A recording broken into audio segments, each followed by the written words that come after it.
Olá, nesse vídeo eu apresento mais uma dúvida da disciplina Bases Matemáticas, é a 9ª dúvida, e é referente a custo médio e custo marginal. Então eu vou usar um exemplo aqui sobre a produção de um certo modelo de agendas, né? E nós temos aqui os custos totais para algumas quantidades dessa agenda. Bom, primeira observação é que, perceba aqui, olha, se não for produzida nenhuma agenda, nós temos um custo total de R$6.000.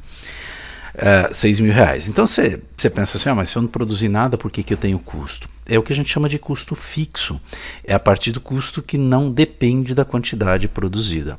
Você tem a empresa, você paga aluguel pelo local, você paga salários de funcionários. Então, se num dado mês, por estar com estoque muito alto, por algum motivo você decida não produzir nenhuma agenda, você continua tendo esses custos, tá? Eles não dependem da quantidade produzida. Então é o que a gente chama de custo fixo. Eu vou representar aqui por CF.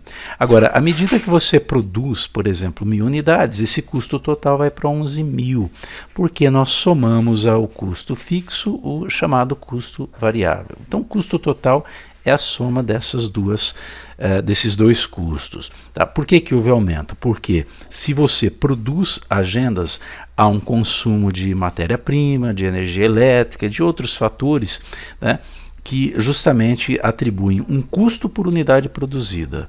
Tá? Então, dependendo da quantidade produzida, você tem um aumento nesse custo total. O custo variável é aquele geralmente proporcional à quantidade produzida. Dobrou a quantidade produzida, dobra o custo variável, mas não dobra o custo total, né? Porque nele nós temos aqui uma outra parcela que é o custo fixo. Bom, o que a gente percebe aqui, por exemplo, quando passa de 0 unidade para 1.000 ou quando são produzidas 1.000 unidades, o custo, né, total, ele tem um aumento de R$5.000. Tá? Então você tem aqui, se ocorreu um aumento de R$5.000, né, para produção de 1.000 unidades, se você dividir 5.000 por 1.000, dá 5. Quer dizer, cada unidade produzida custou R$5. Tá? Dessa forma, e você pode observar isso para os outros casos ali, né? Dessa forma a gente pode até estabelecer uma fórmula matemática, né, que é geralmente o custo fixo mais custo variável, para determinar o custo total. O custo fixo, ele é, nesse exemplo, R$6.000. Cada unidade produzida, R$5. Se for produzida uma unidade, R$5 mais os 6.000. Se forem duas, 5 vezes 2 mais os 6.000. Se forem 3, 5 vezes 3 mais os 6.000. E a gente coloca então 5 vezes a quantidade Q, que é a variável aqui, independente dessa minha função custo total. É como se aqui fosse um Y e aqui um X. É a mesma coisa. Perfeito? Isso é custo total. Bom, mas o que vem a ser custo médio?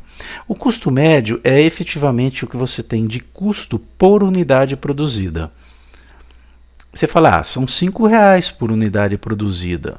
Bom, só que cada unidade produzida carrega também uma parte do custo fixo. Você tem que diluir esse custo fixo nas unidades produzidas.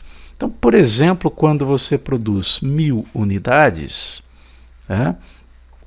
o custo total vai ser de 5 vezes 1.000, 5.000, mais os R$6.000. Vai ser de 11.000, valor que inclusive está na tabela. Tá? O custo médio, o que nós chamamos de custo médio, tá? Ele tem uma fórmula, é uma média, né?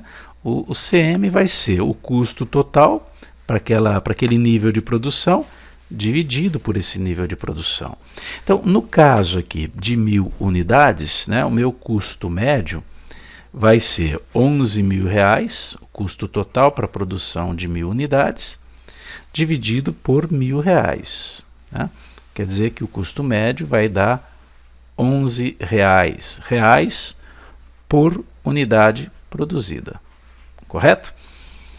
Por que R$11 se cada unidade custa R$5 para ser produzida? Porque ela vai ter uma participação na diluição do custo fixo. Agora, à medida que você aumenta esta quantidade produzida, há uma diminuição do custo médio, Por quê? Exatamente porque você tem uma diluição maior desse custo total. Vamos ver isso na tabela. Tá? Se eu considerar aqui, olha aqui, ó, se eu considerar 1.500 unidades, né, qual vai ser o meu custo médio? É só fazer a divisão de 13.500 por 1.500. Aqui, para 1.000 unidades, nós não dividimos 11.000 por 1.000, deu R$11 por unidade. Né? Fazendo a divisão de 13.500 por 1.500, nós temos aí o custo médio. Vamos fazer aqui numa tabela com mais espaço. Tá? Eu não calculo o custo médio para zero. Tá? Não houve produção. Não tem como dividir por zero. A partir de uma unidade, né, você consegue, ou qualquer valor maior que zero, porque pode ser medido em toneladas, então você pode ter meia tonelada, 0,1 tonelada e assim por diante. Tá?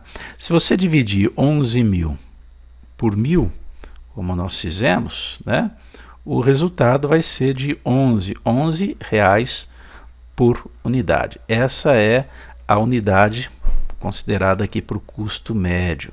Se forem toneladas, reais por toneladas, dólares por toneladas e assim por diante. Fazendo a divisão de 13.500 por 1.500, o resultado é 9. Né? Então está aqui, 13.500 por 1.500. Tá? Dá R$9 por unidade.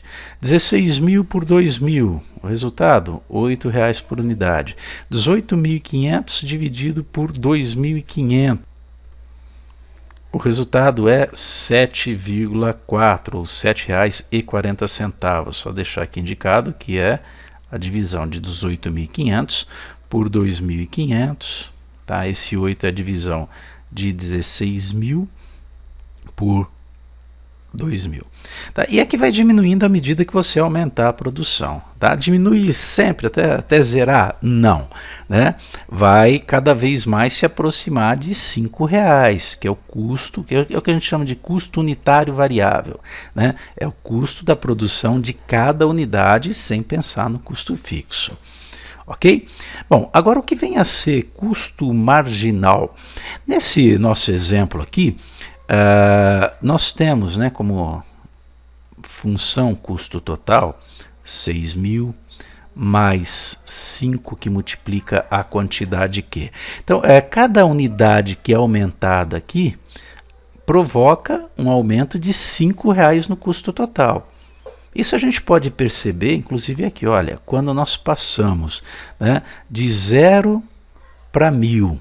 Tá? Um aumento de 1.000 unidades produzidas. Aqui há um aumento de R$5.000. Então, se eu dividir 5.000 por 1.000, dá R$5 por unidade, que também, né, reais por unidade a mais de produção. Tá? Agora, se eu fizer, podemos pegar qualquer intervalo, vou pegar aqui, ó, de 1.000 para 1.500, há um aumento de 500 unidades e o custo, ele aumentou quanto? Aumento de 2.500. Se você dividir 2.500 por 500, tá, dá 5. Você pode pegar um outro intervalo aqui, por exemplo, de 1.000 a 2.500, um aumento de 1.500 unidades, vai de 11.000 para 18.500. Qualquer divisão, qualquer razão que você determinar aqui entre a variação do custo e a variação da quantidade, tá, vai dar 5. Isso é o chamado custo marginal. Ah, mas não precisa nem calcular, ele já aparece aqui. Bom, quando se trata de uma função de primeiro grau, modelando o custo de produção, sempre vai acontecer isso, não precisa nem calcular. A questão é que, em muitas situações, o custo total, né, é uma função de primeiro grau, tudo bem. Então você faz esse tipo de análise para determinar o custo marginal. Mas se o custo total tiver outro tipo de comportamento, ele pode ter um comportamento que não é linear. Aí é muito importante determinar o custo marginal, seja uma estimativa através de gráfico, ou de um conceito matemático, que nós chamamos de derivada, tá? Que é uma taxa de variação instantânea, que vai me dar o custo marginal, assim como a receita marginal, né? e outras funções marginais. Só que isso não faz parte da disciplina, o conteúdo que não faz parte desta disciplina. Quem tiver curiosidade de ver como calcular o custo marginal para situações não lineares, como essa daqui, ok? Eu vou deixar um link de um vídeo que eu gravei sobre esse assunto. Certo? É isso aí e até mais.